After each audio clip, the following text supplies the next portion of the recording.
Ibihe byiza bakunze b'ijambo ry'umutima tubahaye ikaze kuri channel yacu nk'uko twabibabwiye. Iyi ni channel nshyashya ibagezaho ibyegeranyo bitandukanye, ibiganiro bitandukanye bigaruka ku buzima bwacu bwa buri munsi, ivuga ku byamamare ndetse ikanabagezaho ibijyanye n'amakinamico yagiye akundwa asigira abandi isomo ndetse n'abashobora kuba yakubera isomo.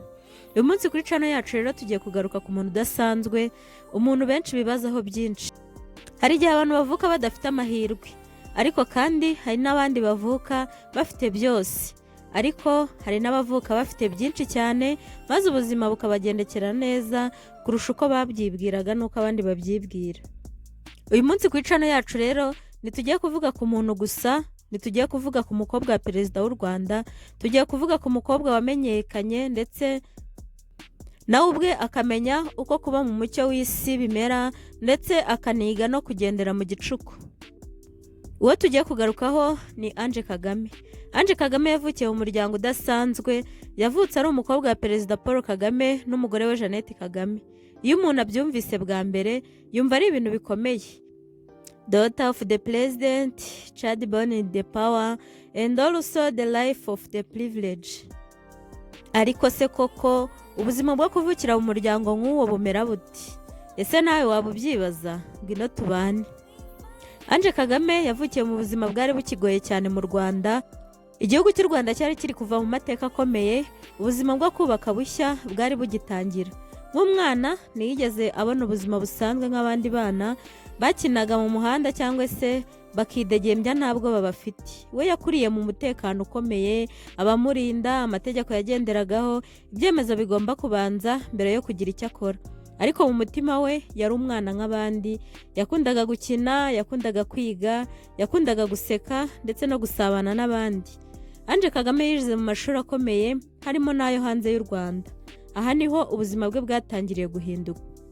Outside Rwanda, she was no longer the president's daughter, she was just Ange. Ange yahuye n'abantu b'ingenzi ndetse b'ingeri zose, yahuye n'abakire, ahura n'abatishoboye, ahura n'abamukundaga ndetse n'abamuvugaga nabi. Ariko ikintu kimwe cyamurangaga, yarangwaga no kwiyoroshya, kugira ikinyabupfura, kugira ishyaka ryo gukora, ndetse mu myigire ye yize ibijyanye na political science and international relations, ibintu bijyanye n'imiyoborere, amahoro n'ejo hazaza h'ibihugu. Ibyo byose byagaragazaga ko nubwo yari umukobwa wa perezida, yari no kuba umuntu wifuzaga kugira icyo amarira isi. Abamuzi bavuga ko ari umuntu utuje, adakunda kwishyira hejuru, akunda abantu ndetse akunda cyane abana n'imibereho myiza y'abagore. Akenshi yabonwaga mu bikorwa by'urukundo, gufasha abatishoboye, kwita ku buzima bw'abana, gutanga umusanzu mu burezi n'ibikorwa byo kuzamura urubyiruko. She chose compassion over attention, service over spotlight. Nubwo Ange Kagame yari kwifata nk'umwamikazi cyangwa se nk'umwana w'ibwami, ariko we yashatse kuba umugaragu w'abandi ndetse yicisha bugufi. Mu mwaka wa 2021 ibintu byarahindutse mu buzima bwa Ange. Yashakanye na Bertrand Ngoma, umusore ukora mu ikoranabuhanga. Ubukwe bwabo bwabaye mu ibanga rikomeye, mu cyubahiro, nta gukunda kwiyerekana. Byari ibintu bitunguranye cyane ndetse byari ubutumwa bukomeye. Bivuze ko love does not need noise. True happiness does not need cameras. Abantu benshi baratangaye ndetse baranibaza bati umukobwa wa perezida kuki atashatse umunyapolitike? Ese kuki atashatse umunyamabanke cyangwa se umuherwe tuzi twese, ahubwo yashatse umuntu usanzwe ndetse bakundanye mu bwitonzi? Ibi byatumye benshi barushaho kumuha icyubahiro. Abamwibazaho bakomeje kwiyongera ndetse benshi bakibaza bati ese azinjira muri politike? Ese azayobora igihugu? Ese azakomeza itorero ry'ababyeyi be? Kugeza ubu nta byemezo bya politike aratangaza ku mugaragaro, akomeza ibikorwa bye byo gufasha abantu, akomeza kuba umugore, umubyeyi ndetse n'umunyamabanga ndetse n'umunyamuryango w'isi usanzwe. Yahisemo ubuzima butuje kandi kurusha ubwamamare. Kuva Ange Kagame yavuka ntabwo yigeze agira amahitamo yo kuba umuntu usanzwe ku mugaragaro. Buri ntambwe atera abantu baramureba, abantu baramwumva, abantu baramwibazaho ndetse baramukunda, tutibagiwe n'abamwanga. Bamwe baravuga bati yavukiye mu bukire, ntacyo azi ku buzima bukomeye. Abandi bati afite amahirwe yose, ntacyo abuze. ariko ikibazo ni iki? Ese wari warigeze kwiyumvisha uko bimeze kubaho uzi ko nta kosa na rimwe wemerewe gukora? Iyo usetse baragira bati umukobwa wa perezida arasetse, ndetse wagira n'icyo uvuga bakavuga bati umukobwa wa perezida aravuze, wagira n'ikosa ukora bakavuga bati umukobwa wa perezida yakosheje, ndetse wanaceceka bakagira bati yishyize hejuru. Ibyo byose rero byaremereye umutima we ndetse bikamusaba guhora yigengesereye. Ange Kagame ntiyigeze yinjira muri media asakaza ubuzima bwe bwite. Ntabwo yakundaga gushyira amafoto menshi ku mbuga nkoranyambaga, kwerekana ubuzima bwe bwa buri munsi, gukora ibintu byo gukurura attention ku bantu. Ariko nubwo atabishakaga, public life chose her.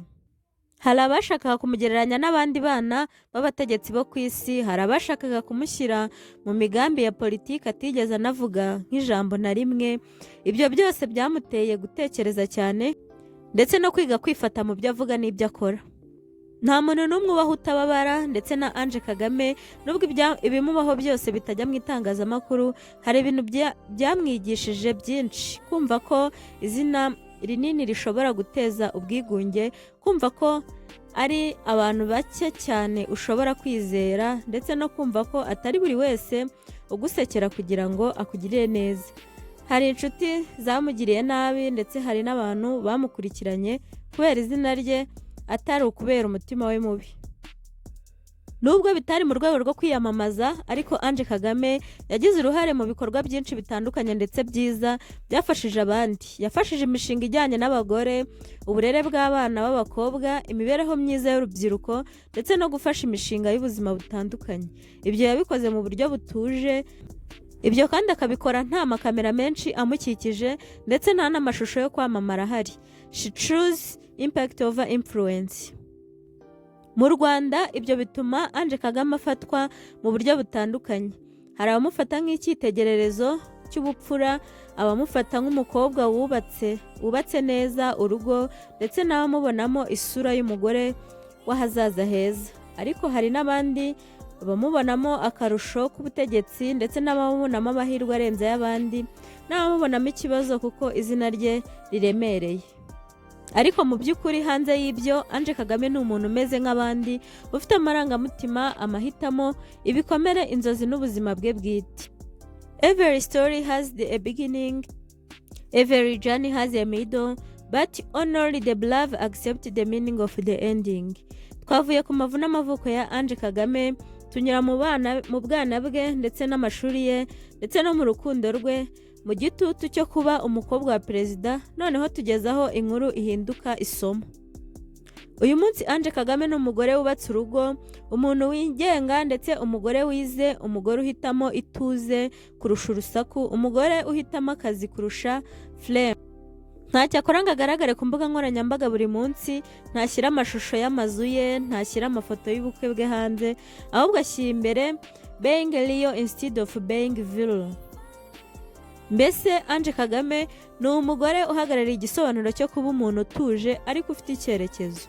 Nubwo se ari umukuru w'igihugu, mu rugo ni papa, ni umugisha, ni umujyanama. Nubwo nyina ari umugore wa perezida, mu buzima busanzwe ni mama, ni inshuti, ni igicumbi cy'urugo. Ange Kagame yakuze abona ubuyobozi, indangagaciro n'umurimo ukorerwa mu gihugu. Ibi nibyo byatumye she does not grow up dreaming of attention, she grow up understanding responsibilities. Bituma abantu benshi bibaza bati, ese azinjira muri politike? Ese azayobora igihugu? Ese azaba minisita cyangwa se azasimbura se? Ariko ukuri ni uku, Ange Kagame ubwe ntabwo aratangaza ko ashaka politike, ariko arimo kuyigaragaramo mu buryo bwose, muri serivisi, atari mu butegetsi gusa. Arimo no kubaka ejo hazaza hashingiwe ku bantu, atari ku mwanya ashaka.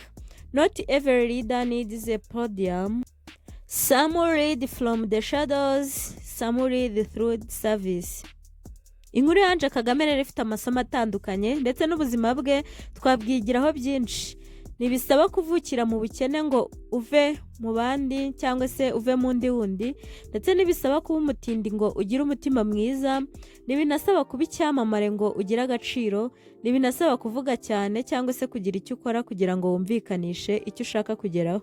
Ange Kagame atwigisha ko your background does not define your values, your name does not define your heart. Atwigisha ko ushobora kuvukira mu bunini cyangwa se mu muryango ukomeye ariko ugahitamo kwiyoroshya. Ushobora kuvukira mu bushobozi ariko ugahitamo gufasha no kwigirira icyizere no gushyira abandi mu bushobozi bashobora kutigezaho, ndetse ushobora no kuvukira mu mucyo ariko ugahitamo ituze, ugahitamo no kutishyira hejuru.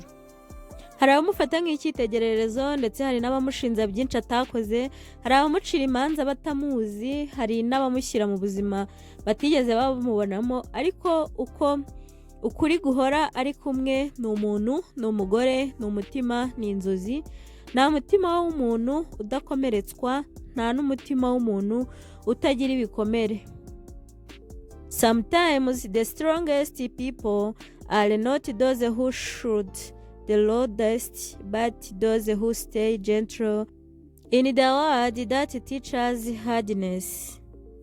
Nubwo Ange Kagame atavuga kenshi mu ruhame, ubuzima bwe ubwabwo butanga ubutumwa bukomeye. Gira indangagaciro aho kugira izina gusa, gira umutima aho kugira ubukire gusa, gira intego aho kugira kwamamara gusa, gira ubumuntu aho kugira ubufasha gusa. Power fades, money disappears, fame dies, but character remains. Uyu ni Ange Kagame, atari nk'umukobwa wa perezida wa repubulika gusa, ahubwo umukobwa w'isi, umugore w'iki gihe ufite agaciro ndetse ufite ejo hazaza, umuntu uhitamo ituze aho guhitamo urusaku. If you are watching this today, remember this: your future is not your surname, it is in your choice.